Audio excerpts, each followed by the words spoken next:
Hello guys, WhatsApp, नमस्कार। स्वागत है आपका मेरे यूट्यूब चैनल सेलर एंकर पे। दोस्तों, आज मैं मर्चेंट नेवी की वीडियो बहुत थोरोली एक्सप्लेन करने वाला हूँ। तो गाइस, अगर आप ये वीडियो टाइम पास के लिए देख रहे हैं तो प्लीज़ ये वीडियो मत देखिए, क्योंकि मुझे टाइम पास वाले बंदे पसंद नहीं है। अगर आप सीरियस हैं, रियली अगर आपको शिपिंग ज्वाइन करना है, जिनको ज्वाइन करना है तो वही ये वीडियो देखें, और जो ज्वाइन कर चुके हैं उनके लिए भी फ़ायदा है। और जिनको ज्वाइन करना है, आपके कोई रिलेटिव्स या फिर कोई भी फ्रेंड्स वगैरह हैं जो अपना कैरियर बनाना चाहते हैं, तो उनको आप शेयर कर सकते हैं। सो दोस्तों, वंस अगेन स्वागत है आपका मेरे चैनल सेलर एंकर पे। मैं हूं अभिषेक मिश्रा। तो यहाँ पे जो पुराने बंदे हैं वो तो मेरी वीडियो रेगुलर देखते रहते हैं। ये वीडियोज़ उनके लिए है जिनको मर्चेंट नेवी में ज्वाइन करना है। मर्चेंट नेवी क्या है, मर्चेंट नेवी में कौन कौन सी रैंक होती है, कौन से बेस पे मर्चेंट नेवी ज्वाइन किया जा सकता है। बहुतों की रिक्वेस्ट आती है, सर इलेक्ट्रिकल ऑफिसर पे बनाइए, फिटर पे बनाइए। मैं सब बनाऊंगा दोस्तों, धीरे धीरे सबका टाइम आएगा एंड सारी वीडियोस मैं अपलोड करूंगा, बट 1 by 1। सो दोस्तों, मैंने हेयर कट लिया है, एकदम छोटे बाल करा लिए हैं। बड़े बालों को मेंटेन करना really it is very difficult. तो इसके लिए छोटे करा लिए हैं। और वैसे भी जब शिप पे जाने के बाद तो कौन क्या फ़र्क पड़ता है, छोटे बाल हो या बड़े बाल हो। सो दोस्तों, सबसे पहले बात करेंगे। सबसे पहले ये क्वेश्चन है, मर्चेंट नेवी गवर्नमेंट जॉब है या प्राइवेट। बहुतों के मन में क्या आता है अभी भी कि मर्चेंट नेवी गवर्नमेंट जॉब है, जिन्होंने ज्वाइन नहीं की होती है, जो 10th या 11th में पढ़ते हैं। तो दोस्तों, ये गलत है। मर्चेंट नेवी कोई गवर्नमेंट जॉब नहीं है। सेमी गवर्नमेंट पहले थी shipping corporation of India, but अब वो भी धीरे धीरे प्राइवेट हो गया। तो merchant navy is totally private. हाँ, यहाँ पे जो सारे एग्जाम होते हैं वो गवर्नमेंट ऑफ इंडिया के होते हैं, और जो भी सर्टिफिकेट आपको इशू होते हैं वो DG shipping government of India से इशू होते हैं। जो भी कॉम्पिटेंसी के एग्जाम होते हैं, जैसे कि COC certificate of competency, COP, watch keeping certificates, या जो भी आप एंडोर्समेंट टैंकर के करवाते हैं, तो ये सारे गवर्नमेंट ऑफ इंडिया से इशू होते हैं। बट हम लोगों की जॉब जो है वो गवर्नमेंट नहीं है। तो सबसे पहले मैं मर्चेंट नेवी ज्वाइन क्यों करूं, मेरे मन में ये सवाल आता है कि आखिर मैं मुझे चलो मर्चेंट नेवी की नॉलेज हो गई, सैलरी की नॉलेज हो गई, तो मर्चेंट नेवी में क्या स्कोप है। लोग मुझे बोलते हैं कि अरे यार मत आ, बहुत काम है, फैमिली से दूर है, 6 महीने बाहर रहना पड़ता है, एंड सैलरी भी उतनी ज़्यादा खास कुछ अब रही नहीं, सैलरी घटती जा रही है। सो दोस्तों, मेरे क्वेश्चन, अगर मैं मर्चेंट नेवी ज्वाइन करूँ उससे अच्छा इंजीनियरिंग क्यों ना कर लूँ। तो अगर आप ये सारे डाउट में रहोगे तो आप मर्चेंट नेवी कभी ज्वाइन नहीं कर पाओगे। अगर आपको ज्वाइन करनी है तो आपके ये सारे डाउट्स क्लियर होने चाहिए कि मर्चेंट नेवी क्या है, आखिर मुझे मर्चेंट नेवी में जॉब मिलेगी या नहीं मिलेगी। तो दोस्तों, अभी तक जॉब मिलती आई है, तो ऑफकोर्स आगे भी जॉब रहेगी। अभी क्या है, जो हमारा वर्ल्ड है उसका 70% जो पार्ट है, वर्ल्ड का 70% जो है ओशियन से घिरा हुआ है। सबको पता है, जो हमारा संसार है उसमें 70% तो पानी है, 30% लैंड है।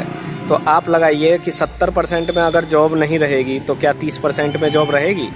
मतलब 70% तो आप पानी में है ना। एक कंट्री से दूसरे कंट्री में अगर एक्सपोर्ट इंपोर्ट का काम होता है, तो ये तो है नहीं कि एरोप्लेन से लेके आओगे आप 100 टन का माल, 500 टन का माल। सो दोस्तों, इसके लिए मर्चेंट नेवी में जॉब हमेशा ही रहेगी। जो लोग ऐसा बोलते हैं कि आने वाला टाइम बहुत ख़राब है, तो आने वाले टाइम की चिंता क्यों करे। गीता में भी लिखा हुआ है, हे पार्थ, तू भविष्य की चिंता क्यों करता है। जो तेरे सामने आज का कल है, आज है, उसकी चिंता कर। सो दोस्तों, let's come to our topic. Merchant navy is a totally private job, और प्राइवेट जॉब का यही एडवांटेज है। गवर्नमेंट जॉब में तो आप टोटली बंध जाते हैं। आप मैं अदर जॉब्स की बात करता हूँ, लाइक अगर आप बैंक में हैं या फिर कोई जल विभाग में हैं या किसी विभाग में हैं, तो आपको 60 ईयर तक तो जॉब करनी ही करनी है। उसके बाद जो भी है पेंशन, रिटायरमेंट, हालांकि पेंशन अभी तक बंद भी हो चुका है, रिटायरमेंट्स मिलता है, व्हाटएवर। सो मर्चेंट नेवी में ऐसा कुछ नहीं है। यहाँ पे कोई एज बाउंडेशंस नहीं है, कुछ एज लिमिट नहीं है। आज आपने कोई कंपनी ज्वाइन करी, MSc, आज आपको प्रॉब्लम हुआ, आप MSc छोड़ के आपने SCI ज्वाइन कर ली, SCI छोड़ के एंग्लो ज्वाइन कर ली। आज कल को आपकी शादी है, शादी के बाद 3 महीना रुकिए, दोस्त की शादी है 5 महीना रुकिए। यहाँ कोई बाउंडेशन नहीं है। जैसा कि मैंने पहले भी वीडियो में बताया था, ये टोटली कॉन्ट्रैक्ट बेस पर जॉब है। इस जॉब में पूरा कॉन्ट्रैक्ट है। तो मर्चेंट नेवी का सबसे बड़ा एडवांटेज ये है कि आप किसी में बंधे हुए नहीं हैं। हाँ, एक बार में जाते हैं तो आप ठीक है, जो भी आपका कॉन्ट्रैक्ट है जो ऑफिसर्स का कॉन्ट्रैक्ट होता है वो मिनिमम 6 मंथ्स का होता है, जो सेकंड ऑफिसर थर्ड ऑफिसर का होता है, और क्रू का कॉन्ट्रैक्ट 9 मंथ्स का होता है। तो अपना कॉन्ट्रैक्ट ख़त्म करिए, उसके बाद कोई बाउंडेशंस नहीं है। आप 3 महीना रहिए, 4 महीना रहिए, 5 महीना रहिए, साल भर रहिए, वो डिपेंड करता है आपके ऊपर। तो सबसे बड़ा एडवांटेज तो ये हो गया। सो दोस्तों, हर चीज़ के एडवांटेज और डिसएडवांटेज ये होते हैं। दूसरा एडवांटेज, जब आप शिप पे काम करते हैं तो आपको खाना बनाने की टेंशन नहीं, बिजली की टेंशन नहीं, या आपको ड्राइविंग करके 1 किलोमीटर या 2 किलोमीटर कार चलाने की 1 घंटा 2 घंटा 10 किलोमीटर 20 किलोमीटर, लोग 40-40 किलोमीटर ड्राइव करके जाते हैं। 2-3 आवर उनको जाने में, 2 आवर आने में, 12 घंटे की जॉब दोस्तों, 16 आवर तो वो जॉब में ही रहते हैं। तो उसके बाद भी मतलब बहुत धक्के खाते रहते हैं। सो दोस्तों, ये सेकंड बड़ा एडवांटेज है कि कहीं आपको जाने की ज़रूरत नहीं। आप उठे 10 मिनट में रेडी होके या 15 मिनट में पकड़ लीजिए आप ड्यूटी पे। सो ये तो बड़े बड़े 2 एडवांटेज, खाना नहीं बनाना, बिजली नहीं देना। तीसरा, आपका 1 रुपये खर्च नहीं। अगर आप शिप पे हैं तो सारा खर्चा कंपनी बियर करती है आपके खाने पीने का। हाँ, अगर आप घूमते हैं तो उसमें ज़रूर खर्च होगा, तो उसमें कितना होगा दोस्तों, तो ये भी एक बड़ा एडवांटेज है। आप शोर में अगर रहते हैं तो कभी ना कभी कुछ ना कुछ खर्च होते ही रहता है, ये भी है। सो दोस्तों, ये चीज़ें आपको पता चल गई, ये एडवांटेज है। और डिसएडवांटेज, बस एक सबसे बड़ा डिसएडवांटेज है कि आप फैमिली से दूर रहते हैं। सो दोस्तों, अगर आप फैमिली करते रहेंगे तब तो हो लिया काम। तो फिर आप फैमिली के साथ ही रहिए। तो या तो आप बहुत बड़े रईस है या पैसे वाले हैं, तो उनके लिए ये ठीक है। सो दोस्तों, ये चीज़ों का आपको नॉलेज हो गया। ये एडवांटेज और डिसएडवांटेजेस मैंने बताया। तीसरी रही जॉब की प्रॉब्लम। तो एक बार अगर आप मेरे वीडियोस को ध्यान से देखते हैं, मेरे बताए हुए सही रास्तों पे चलोगे, अगर प्रॉपर स्पॉन्सरशिप लेके जाओगे, तो दोस्तों जॉब की भी प्रॉब्लम नहीं होगी। आपके पास जॉब है, उसके बाद कोई प्रॉब्लम ही नहीं है। आराम से अपना ट्रेनिंग ख़त्म करिए, एग्ज़ाम्स दीजिए, ऑफिसर बनिए एंड वेल सेटल हो जाइए। इतना हो जाएंगे कि आप अपने ऊपर डिपेंडेंट हो जाएंगे, किसी दूसरे पे डिपेंड होने की ज़रूरत नहीं है। सो दोस्तों, इन चीज़ों का ध्यान रखना है। एंड मर्चेंट नेवी में वैकेंसीज आती रहती है, साल में 2 बार वैकेंसीज आती है। तो दोस्तों, ये आपका डिसीज़न है, कौन सा इंस्टीट्यूट बेटर है, कौन सी कंपनीज बेटर है, तो आपकी एबिलिटी पे डिपेंड करता है। अगर आप मान लो बिल्कुल ही रद्द है तो भी आप इम्प्रूव कर सकते हैं, ऐसी बात नहीं है। जैसा कि मैंने बताया, डीएनएस के लिए तो सबसे बड़ा एडवांटेज ये है कि इनिशियली स्पॉन्सरशिप मिल जाती है। इनिशियली स्पॉन्सरशिप लेके वो ट्रेनिंग कर सकते हैं। सो डीएनएस का ये एडवांटेज है। सो दोस्तों, ये चीज़ें हैं, इन चीज़ों का आपको ध्यान रखना है, दूसरों की बातों में ना आए, ट्रैप में ना फंसे। दूसरा, अगर कोई आपको भड़काता है तो उस भड़काऊ में मत फंसे। आपका डिसीज़न है, आपको पता होना चाहिए। मैं एक वीडियो अपलोड करूंगा जिसमें दिखाऊंगा कि सीमेन कैसे काम करते हैं। मैं एक एनिमेशन बना रहा हूं, वीडियोस। मुझे ज़्यादा कंप्यूटर की उतनी हाई फाई नॉलेज नहीं है, बट जितनी नॉलेज है पावर पॉइंट वगैरह से एक एनिमेशन बना रहा हूँ जिसमें कि सीमेन का क्या काम होता है, कैसे स्टेशंस अटेंड करता है, कैसे D rusting, painting, chipping, greasing, ये सब नॉर्मली वर्क होते हैं। इतने ज़्यादा टफ काम नहीं है, बट फिर भी लोगों को लगता है टफ है। अरे उनसे देखो जो यार बाहर में काम कर रहे हैं, जो बिल्डिंग बना रहे हैं, सिर पर एक तसला लेके ईंट ढोते हैं, दोस्तों उनसे तो अच्छा है। या अगर आप बीटेक करके, इंजीनियरिंग करके अगर आप कहीं पे ओला चला रहे हैं तो उससे तो फार बेटर है।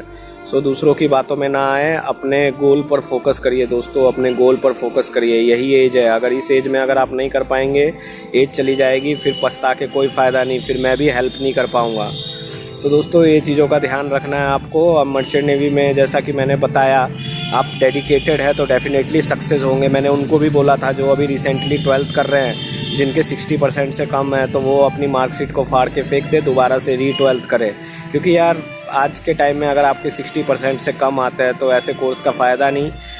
10th बेस पे जीपी रेटिंग है, जीपी रेटिंग में भी टीएस क्या बोलते हैं, ग्रेट ईस्टर्न शिप मैनेजमेंट ने अपना स्टार्ट कर दिया है। उसकी फ़ीस थोड़ी ज़्यादा है, बट जॉब की 100% गारंटी होती है। तो इस तरीके से ग्रेट ईस्टर्न में भी आपको अपॉर्चुनिटी और चांस मिल जाता है। उसके बाद ग्रेट ईस्टर्न के अलावा आपके पास टीएस रहमान, नूसी जैसे इंस्टीट्यूट भी है, बट प्रेफर करेंगे अभी ग्रेट ईस्टर्न। अभी एंग्लो ईस्टर्न भी अपना जीपी रेटिंग का खुद का खोलने वाली है। तो दोस्तों, डे बाय डे आपके लिए अपॉर्चुनिटी बढ़ती जा रही है।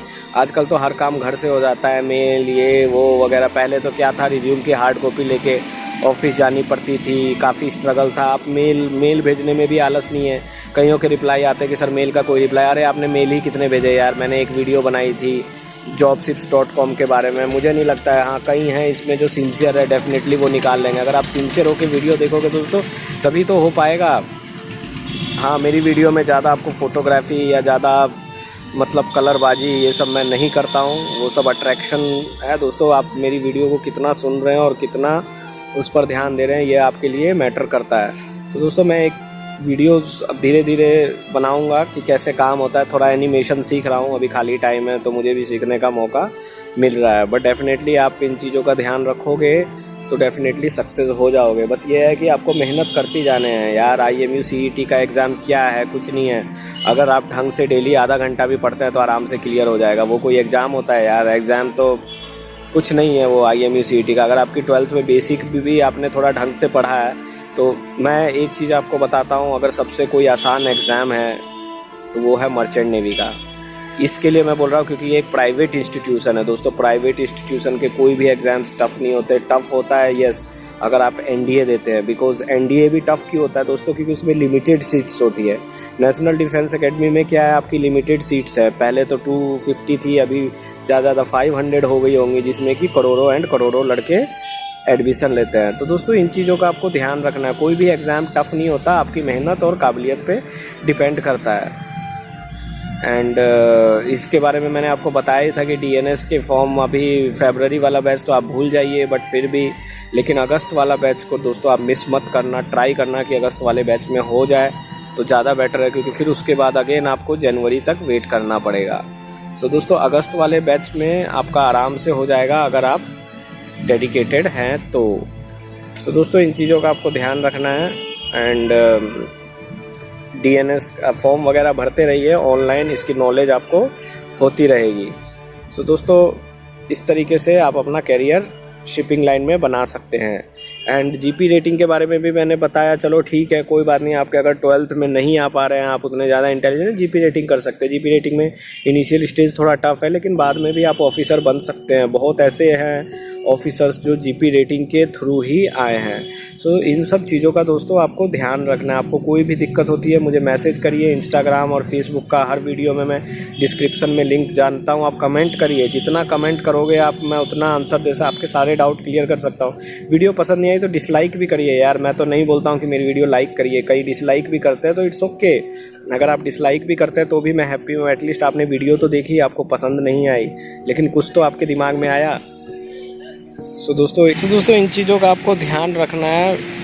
एंड आप फॉर्म भरिए, फॉर्म सारे भरिए, ठीक है। आप गवर्नमेंट जॉब के लिए भी अप्लाई करिए, मैं ऐसा नहीं कह रहा हूँ, बट गवर्नमेंट जॉब में दोस्तों क्या है, प्रोसीजर बहुत टफ है, बहुत घूस लेने वाले हैं यहाँ पे। ठीक है आप अपना करियर बिल्ड कर सकते हैं। एंड अभी IMU CET की आप प्रिपरेशन स्टार्ट करिए। उसकी प्रॉपर बुक्स भी आती हैं, मैं बुक्स के नाम भी आपको बता दूंगा।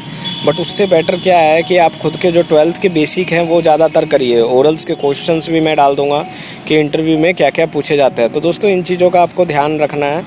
एंड ये सब आप ध्यान में रखेंगे तो आप आराम से क्लियर करेंगे यार। दूसरा कर सकता है तो आप क्यों नहीं कर सकते? ऐसा कोई इतना टफ नहीं है, ये शिपिंग लाइन इतना टफ नहीं है दोस्तों। मैं सही बताऊं तो बहुत सिंपल सी फील्ड है, ज़्यादा दिमाग की भी ज़रूरत नहीं है। एक बार आपने एग्ज़ाम निकल लिया, ज़्यादा उसकी जरूरत नहीं है। बस थोड़ा हार्ड वर्क है इनिशियली स्टेज में, एंड हार्ड वर्क है, थोड़ा सा स्ट्रगल है। सो आप इस तरीके से अगर आप कुछ करेंगे तभी आप अपनी फैमिली वगैरह की भी हेल्प कर सकते हैं। अगर आप कुछ करेंगे नहीं तो उनकी खुद की हेल्प नहीं कर पा रहे हो तो उनकी क्या हेल्प करोगे? एंड अपने फ्रेंड्स वगैरह को भी आप बता सकते हो शिपिंग लाइन के बारे में।